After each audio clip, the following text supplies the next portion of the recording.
Siapa yang memutuskan itu cuti hamil, cuti haid di Indonesia? Yang namanya SK Trimurti, pemimpin buruh perempuan, Menteri Perburuhan pertama. Apakah kamu pikir ini orang-orang yang sok-sokan ini selalu di sosmed merendahkan buruh bisa dapat cuti haid, bisa dapat cuti hamil, bisa dapat upah ketika menjalankan cuti? Bukan karena perjuangan buruh. Dia nggak tahu sejarah. Itu ditulis oleh SK Trimurti menghadap Bung Karno. Bung, saatnya kita melindungi buruh perempuan. Itu namanya SK Trimurti. Siapa? Buruh. Dalam kekinian, Pak Abdullah nih pelakunya, bersama-sama kita semua di Komite Aksi Jaminan Sosial. Apa kamu pikir BPJS itu datang tiba-tiba?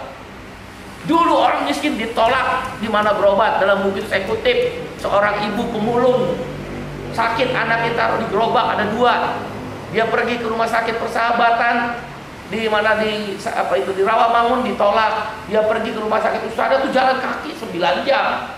Ditolak, terakhir dia sampai ke RSCM di Salemba 8 jam dorong gerobak. Begitu dia terima di RSCM boleh masuk, udah mati. Kan kayak binatang. Saya kutip tuh, Bu.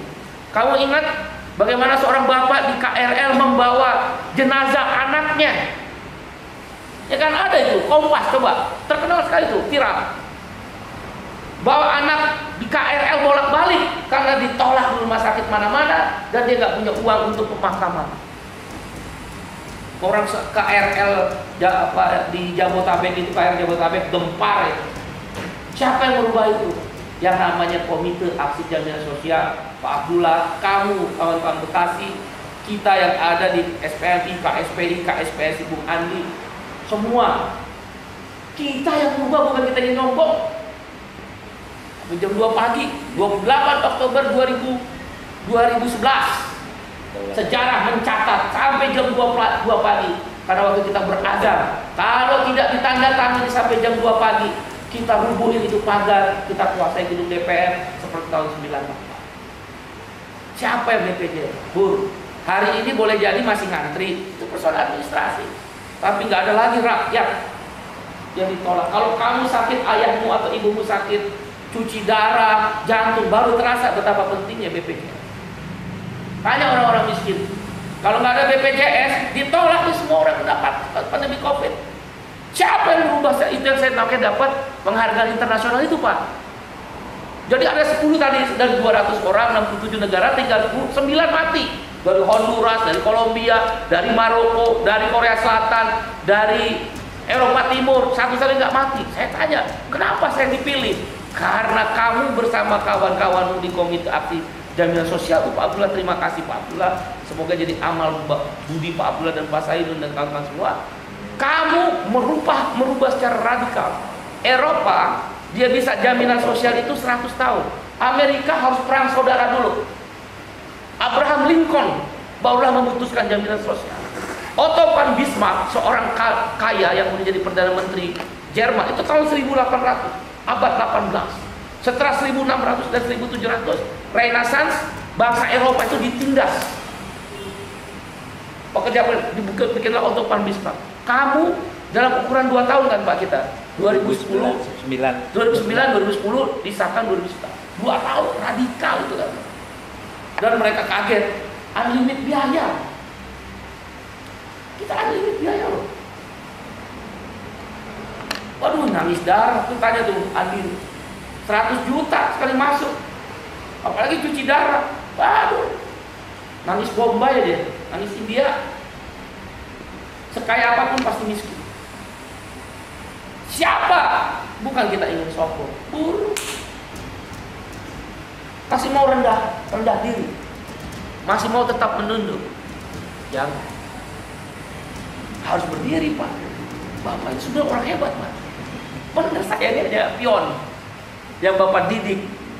Kamu juga pion, prajurit-prajurit tempurnya, pemimpin-pemimpin yang memilih jalan terjal untuk menderita. Kalau kamu mau tetap di serikat buruh, kecuali punya cita-cita jadi pengusaha, ya itu lain cerita. Itu pilihan hidup. Nah, singkat cerita, mengawali ngobrol-ngobrol kita pada hari ini, saya ingin mengatakan bahwa sesungguhnya serikat buruh dan buruh itu memainkan dua peran. Di tingkat pabrik kita memainkan peran gerakan buruh.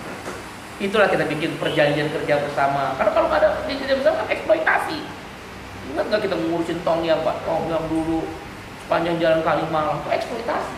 Maka pendidikan PKB itu waktu itu di Bekasi sangat diutamakan oleh Pak Saidun almarhum dan Pak Abdullah dan Pak Abu Basari. Kita bikin perundingan upah, kita bikin perundingan bonus, kita bikin jam kerja, kita bikin bipartit. Itu namanya gerakan buruh di tingkat pabrik, dan itu adalah nafasnya. Itu nafas. Dalam hidup bukan hanya nafas, udara, tapi ada satu lagi, darah. Apa itu darah? Gerakan buruh di tingkat publik. Nah, kalau dia udah di tingkat publik, itu namanya politik. Siapa partai bicara tentang upah? Siapa partai yang bicara tentang dana pensiun? Siapa partai bicara jaminan kesehatan? Oh, Bung Iqbal, buruh jangan serikat, jangan berpolitik. Itu yang membuat kamu miskin terus. Itu memang tujuan mereka membuat buruh itu apolitik. Tunjukkan pada saya udah keliling dunia kemana-mana. Saya udah debat di forum-forum dunia internasional. Tunjukin pada saya satu negara yang buruhnya tidak berpolitik untuk membawa kepentingan suara buruh. Apa Bung Iqbal suara buruh? Kalau Sosial Demokrat dan Partai Buruh, hanya dua kan kalau di dunia. Sosial Demokrat dan Partai Buruh Inggris, Australia, New Zealand, Nordik, Finlandia, Norwegia, Islandia, Denmark dan sebagainya, itu dia menyebutnya 7 platform partai. Mau partai buruh, partai sekarang. Oh, Bung Iqbal itu negara ketinggian Eropa. Oke, saya bawalah ke Amerika Latin yang kira-kira sama kita. Brasil, partai buruh, namanya Partai Pekerja dan Petani Brasil. Bolivia, Evo Morales, itu namanya Partai Petani Kokain. Yang baru-baru ini menang, Peru. Guru honor, Pak, yang jadi presiden Peru itu guru honor. Guru honor yang gajinya pas-pasan kalau di kita, dia sama. Ngelawan klan Fujimori. Klan Fujimori itu pemodal besar. Benci politik, jangan buruh berpolitik, jangan buruh kenal politik. Elit-elit buruh nanti hanya memperkaya diri. Ya memang digituin. Karena dia tahu kalau suara kamu, suara kita, we are the working class, kami kelas buruh bersatu.